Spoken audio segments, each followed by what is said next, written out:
So ayan mga kibikers, for today's video, samahan niyo ako. Mag-share naman ako sa inyo ng isang recipe. Bale, recipe ito mga kibikers ng cheese bread. Bale, pinalevel up natin yung kanyang lasa para maging kakaiba naman siya. Kasi yung cheese bread mga kabikers, traditional bread talaga siya. Is kahit sa mga bakery, makikita mo siya. Nung bata pa ako, nakikita ko ditong cheese bread. Kaya Pilipino yung dating talaga niya mga ka-bakers. So, sa video na to, gumawa ako ng isang kakaibang cheese bread. Sa kadahilan ng sa panahon ngayon na marami nang naglalabasan ng mga tinapay, mga iba-ibang klase, mga sarap. So, ginawa ko to para manatili pa rin yung cheese bread natin is pinalevel up ko yung kanyang lasa. Kaya tinawag ko to siya na cheese custard cheese bread. So yan mga ka-bakers, kung magustuhan niyo itong video, huwag niyo malimutan like, share, subscribe na din.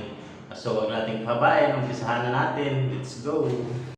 Bago natin umpisahan yung paggawa ng ating dough, gagawa muna tayo. Unahin natin paggawa yung ating cheese streusel. So ito yung mga ingredients sa cheese streusel natin. 250 grams na third class. 200 grams na brown sugar. So, i-mix muna natin yung ating harina saka yung ating asukal. Ayan mga.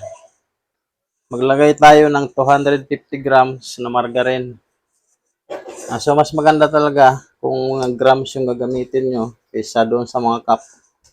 Kasi yung grams, madali lang yan. Kahit wala kayong pwede naman kayo manghiram kung meron kayong mga kapitbahay na timbangan. Ang cups kasi, hindi puro parehas yung sukat.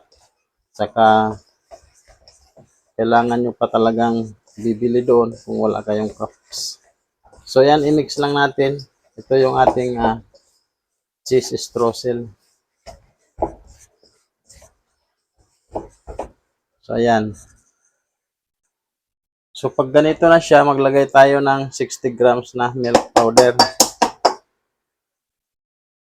Kahit anong brand na milk powder, pwede. Tapos, haluin lang natin mabuti.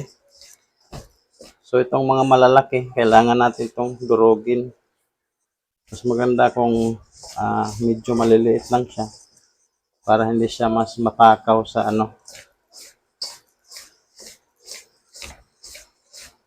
So, ayan, i-mix lang natin ito ng i-mix.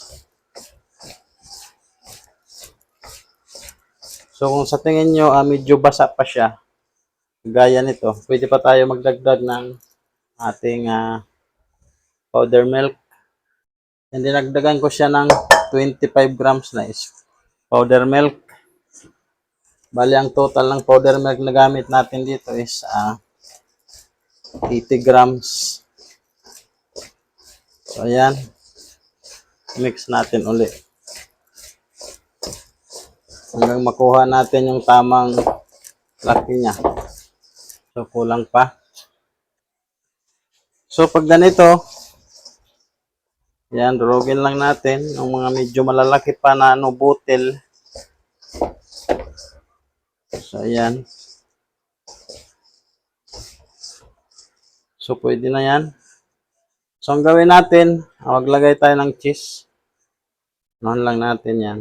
Yung mga mumurahin lang na cheese, mga kabikers, no?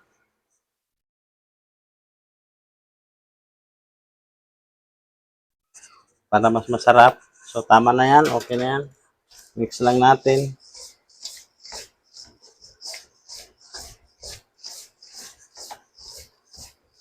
Ito na yung ating cheese streusel. So, set aside lang muna natin to. Proceed naman tayo sa ating dough. Gagamit tayo ng 1 kilo na bread flour or first class. Kung gusto nyo ng maliit lang, yung pangkain nyo lang, pwede nyo naman na hati-hatiin to kahit 4 na hati nito. So, hati-hatiin nyo na lang din yung paggawa ng ating cheese streusel. So, ayan, pagkatapos, butasan lang sa gitna, maglagay tayo ng 200 grams na asukal. Brown sugar yung ginagamit ko. Pwede naman kayo gumamit ng white sugar. Maglalagay din ako ng asin, 15 grams. Tapos maglalagay tayo ng ating dry yeast, 10 grams. 10 grams lang ginagamit ko ng ating dry yeast. Hindi ko siya pinit 15 grams kasi okay naman yung alsa niya sa 2.5 hours na pagpapalsa ko. Bali nakukuha ko naman yung tamang laki niya. So hindi na ako dito naglalagay ng bread improver kasi yung yeast na ginagamit ko is mayroon na siya bread improver. Kung gusto niyo yung ganon, hindi pa niyo na-try magamit ng ganon, i-try niyo na lang. May bread improver na siya. Maglalagay din ako ng powder milk, 50 grams. Tapos, isang large na itlog.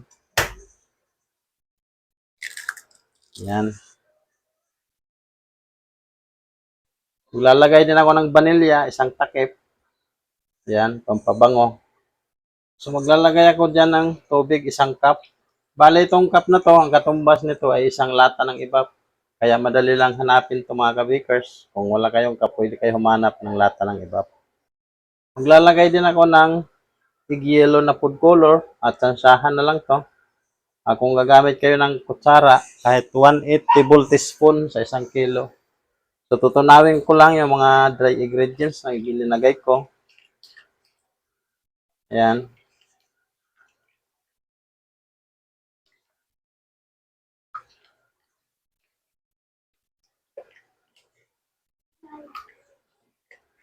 So, pag ganyan, tunaw na, dadahan-dahanin ko nang babasain yung aking arena.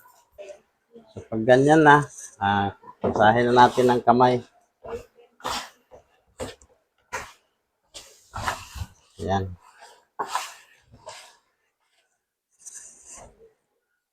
Saka ko ilalagay yung 100 grams na margarine. Saka natin siya mamasahin ng mabuti. So, ayan. Pag ganito na, okay na to siya. Kung mayroon kayo spiral mixer, pwede naman doon nyo na ito pakinisin. Kung mayroon kayong dough roller, sa dough roller na lang. Pero kung wala, mano-mano, pwede rin. Ito mga finish ko itong mga, pag minamano-mano ko to siya, napipinish ko to siya ng 25 minutes to 30 minutes. So, ayan mga kabikers, ako kasi, gagamitan natin to siya ng dough roller. So ayan mga kabakers, napakinis na natin siya sa ating dough roller. Ang gawin natin ay slice na natin siya. Yan, hiwain lang natin siya ng ganyang kalaki. Tapos putulin natin siya. Yan, ganyan lang natin siya sa mesa. Tapos putulin natin siya ng 50 to 45 grams. Sa pagputol, bahala na kayo kung anong size ang gusto nyo. So kung mas malaki, pwede rin naman. Kung mas maliit, pwede rin naman. So naputol ko na ang lahat, bilogin na natin. So ayan, bilogin na natin siya. Ganyan lang ang pagbilog. Yan, ganyan lang siya kadali. Ganyan siya kalaki. So siguruhin lang natin na naka-close yung puwit niya para kasi sa paglagay natin doon mamaya hindi natin mapansin or nasa ibabaw siya o nasa ilalim kasi lagyan natin siya ng cheese. So ito na ang lahat na nabilog ko. Yan, nabilog ko na siya lahat. Kung mapapansin nyo, yan na yung ating cheese strosser.